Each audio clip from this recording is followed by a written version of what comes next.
Hello students, welcome to सदगुरु ITI। मैं हूँ अजीत सर। सदगुरु ITI के ऑनलाइन प्लेटफॉर्म पर स्वागत करता हूँ। मैं आज आप लोगों को सेकेंड ईयर के वर्कशॉप कैलकुलेशन यानी ऑल ट्रेड के लिए इलेक्ट्रीशियन और फिटर के लिए वर्कशॉप कैलकुलेशन है। तो मैं आप लोगों को प्रॉफिट लॉस चैप्टर कंप्लीट कर चुका हूँ। आज मैं आप लोगों को फोर्स यानी बल अध्याय 18 है और बल आप लोग को आज चैप्टर कराएंगे। तो बल देखिए, बल का इंट्रोडक्शन देखिए किसे कहते हैं। बल वह कारक है जो किसी वस्तु की स्थिर अवस्था या गति की अवस्था को बदल देता है या बदलने का प्रयत्न करता है। कहने का मतलब है कि हम लोग इसको बहुत पढ़ें कि कोई भी एक बाह्य कारक है। अगर कोई वस्तु स्थित है तो अगर उसको अवस्था को परिवर्तन कर दे, या कोई वस्तु गति में है तो या गति की अवस्था को परिवर्तन कर दे या परिवर्तन करने का प्रयत्न करता है, तो उसे हम क्या कहते हैं? तो बल कहते हैं। ठीक है। नहीं तो बल को डायरेक्ट एक और डेफिनेशन अगर शॉर्टकट में बोलते हैं तो अब क्या कहेंगे? पुल और पुश, मतलब खिंचाव और दबाव को हम क्या कहते हैं? पुल और पुश, मतलब पुल करते हैं और पुश करते हैं ना, दबाते हैं और खींचते हैं। तो दबाव और खिंचाव को हम क्या कहते हैं? तो हम बल कहते हैं। धक्का देना या खींचना, धक्का देना या खींचना। ठीक है, उसी को हम क्या कहते हैं? अगर किसी बॉडी को हम धक्का दे रहे हैं तो वो बॉडी क्या होगी? विस्थापित होगी। तो उसे हम क्या कहेंगे? बल दे रहे हैं। बल मतलब किसी बॉडी पर हम कितना बल लगा रहे हैं, उसी को हम बल कहते हैं। देखिए एग्जाम्पल, जैसे यदि किसी स्प्रिंग पर सीमा से अधिक खिंचाव आरोपित करते हैं। अगर कोई स्प्रिंग है, अगर सीमा से अधिक उस पर खिंचाव आरोपित करते हैं तो उसका आकार व रूप दोनों परिवर्तित होता है। देखते हैं, अगर आप स्प्रिंग को अगर आप खींचते हैं तो उसका क्या होता है? आकार भी परिवर्तन हो जाता है और क्या होता है? उसका रूप भी परिवर्तित हो जाता है, यानी दोनों परिवर्तन हो जाता है। ओके। फिर बोले यदि किसी विराम पिंड को धक्का देते हैं। अगर आप कोई विराम पिंड है, अगर आप उसको धक्का देते हैं तो धक्का देने के बाद वो वस्तु क्या होता है? गति में हो सकता है और नहीं भी। कहने का मतलब ये नहीं है कि हम किसी पिंड को धक्का दे रहे हैं तो वो गति में भी हो सकता है या विरामावस्था में भी रह सकता है। जरूरी नहीं है कि गति में ही होगा। कहने का मतलब है कि मान लीजिए अगर वो बॉडी ज़्यादा भारी है, आप उतना न्यूटन का फोर्स नहीं लगा रहे, उतना न्यूटन का बल नहीं लगा रहे हैं, तो बॉडी क्या रहेगी? वो स्थिर अवस्था में रहेगी। अगर उस बॉडी से ज़्यादा आप न्यूटन का बल लगा देंगे तो वो गति क्या हो जाएगी? वो बॉडी क्या हो जाएगी? वो विस्थापित हो जाएगी, यानी एक गति से दूसरी गति पर चला जाएगा।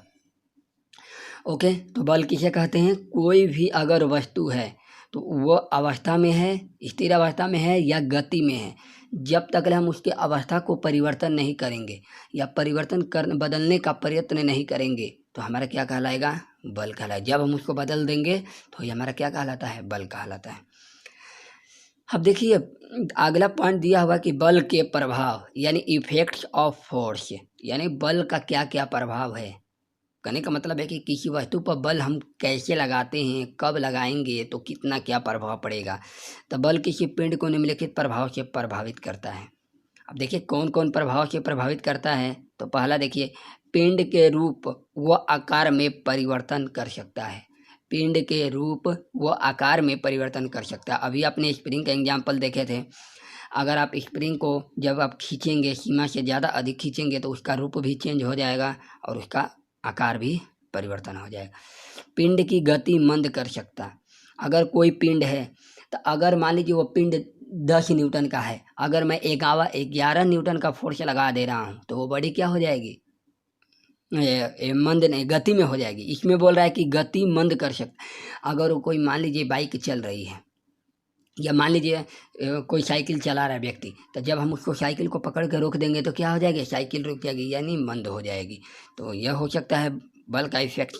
पिंड की गति त्वरित भी कर सकते हैं, माने पिंड की गति को हम त्वरित भी कर सकते। त्वरित मतलब त्वरण कर सकते हैं। मतलब एक एक्सीलेटर देते हैं ना बाइक का, तो एक जगह से दूसरी जगह क्या होता है? ट्रांसमिशन होता है, ट्रांसमिट होते रहता है। ओके। आगे देखिए, पिंड की गति की दिशा भी बदल सकते हैं। हम पिंड का गति का दिशा भी बदलते हैं। कभी टर्न लेते हैं ना, मान लीजिए आप जा रहे हैं पूर्व दिशा में, टर्न ले लेते हैं तो क्या होता है? मुड़ जाते हैं तो उसका दिशा भी चेंज हो जाता है। ओके। तो आगे देखिए, बल की इकाई यानी यूनिट। तो बल का इकाई क्या होता है? इकाई मतलब हम बल को किससे सूचित करते हैं। जैसे मान लीजिए लंबाई को मीटर से करते हैं, द्रव्यमान को एम से करते हैं, केजी से करते हैं, समय को सेकंड से करते हैं, सूचित करते हैं ना कि हम समय इतना सेकंड हो रहा है, तो उसी तरह बल को किस में सूचित किया जाता है। देखिए, तो मीट्रिक प्रणाली में बल की इकाई डाइन होता है। ओके, बल का इकाई मीट्रिक प्रणाली में बल का इकाई क्या होता है? डाइन होता है। ब्रिटिश प्रणाली में पाउंड होता है और एमकेएस में बल की इकाई न्यूटन होती है। याद रखना, ये बहुत इंपॉर्टेंट है पॉइंट। अगर आपसे कहेगा कि एमकेएस प्रणाली में बल का इकाई क्या होता है, तो आप क्या बताएंगे? न्यूटन। या एसआई मात्रक, कहेगा कि बल का एसआई मात्रक क्या होता है, तो आप क्या बताएंगे? न्यूटन। मीट्रिक प्रणाली में क्या होता है? डाइन। और ब्रिटिश प्रणाली में क्या होता है? पाउंड होता है। तो चलिए देखिए, सीजीएस में बल का मात्रक क्या होता है? डाइन होता है। सीजीएस में क्या होता है? डाइन। देखिए, मात्रा ग्राम में लेते हैं। सीजीएस में जो मात्रा होता है, द्रव्यमान होता है, उसे ग्राम में लेते हैं। और त्वरण क्या होता है? सेंटीमीटर पर सेकेंड स्क्वायर। सेंटीमीटर, यहाँ मीटर नहीं लेंगे, मीटर लेते हैं एमकेएस में या एसआई में लेते हैं। यानी सीजीएस मतलब छोटा यूनिट को बोला जाता है, ग्राम हो गया, ये सेंटीमीटर। अब एफपीएस में बल को हम बल को पाउंड में बोलते हैं। जो बल होता है सीजीएस एफपीएस यानी फुट पाउंड सेकेंड प्रणाली में बल का मात्रक क्या होता है? पाउंड होता है। बल का मात्रा पाउंड में देखो, बल का फॉर्मूला क्या होता है? M A. देखो, एम मात्रा मतलब द्रव्यमान और ए यानी त्वरण, तो एम ए होता है। तो एम में क्या होता है? मात्रा यानी द्रव्यमान। तो द्रव्यमान को हम किस में? एफ मतलब फुट होता है, ये द्रव्यमान। दूसरा पाउंड, तो देखो ये एफ मतलब मीटर वाला होता है, ये एफ पी मतलब ये द्रव्यमान, ये पाउंड है। तो मात्रा को पाउंड में और त्वरण फुट पर सेकेंड। और एम के एस में बल का मात्रक न्यूटन होता है, जिसे हम मात्रा एफ बराबर एम ए, मात्रा को केजी में लेते हैं। एम के सबसे बड़ा प्रणाली यूनिट है, सबसे बड़ा मान लिया जाता है।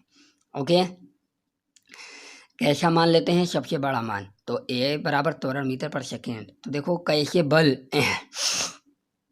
न्यूटन, एक डाइन बराबर, इसको न्यूटन को जब हम डाइन में चेंज करेंगे तो ये केजी को ग्राम में चेंज करेंगे और मीटर पर सेकंड को सेंटीमीटर में। उसी तरह डाइन को एक पाउंड बोल सकते हैं, ग्राम को पाउंड में चेंज कर सकता हूँ, सेंटीमीटर को फुट सेकेंड में। उसी तरह एक न्यूटन बराबर 1 केजी मीटर पर सेकेंड। एक न्यूटन बराबर कितना होता है? 1 केजी मीटर पर सेकेंड स्क्वायर। केजी ये फार्मूला है, बल का फार्मूला क्या होता है? M A, mass into acceleration. Acceleration का यूनिट मीटर पर सेकंड स्क्वायर, और एम मतलब ग्राम द्रव्यमान होता है। द्रव्यमान को न्यूटन ले रहा हूँ जब, तो इसमें बड़ा मान लूँगा यानी केजी। तो 1 ग्राम भार बराबर जी डाइन। 1 ग्राम भार बराबर मतलब 1 ग्राम अगर भार लेंगे तो डाइन कितना लेंगे? जी, यानी ग्राम डाइन लेंगे, तो यानी 981 डाइन होता है।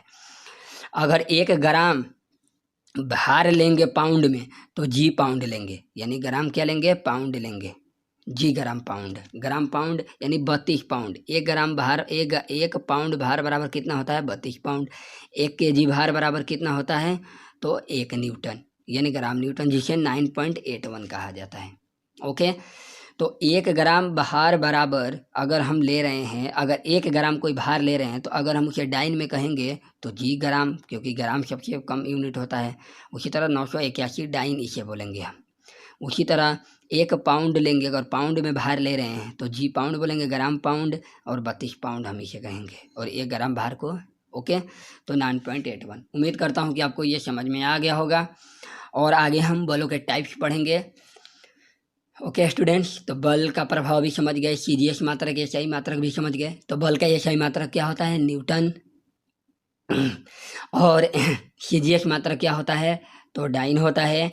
एफपीएस क्या होता है? एफपीएस प्रणाली में क्या होता है? तो पाउंड होता है। बहुत इंपॉर्टेंट बात, शॉर्टकट में याद रख लेना कि एसआई मात्रक यानी एमकेएस न्यूटन होता है, और ब्रिटिश प्रणाली में क्या होता है? तो पाउंड होता है, और मीट्रिक यानी सीजीएस में क्या होता है? तो डाइन होता है। ओके स्टूडेंट्स, तो हम यहीं तक रखते हैं, अगले लेक्चर में बल के टाइप पढ़ेंगे। Thank you students.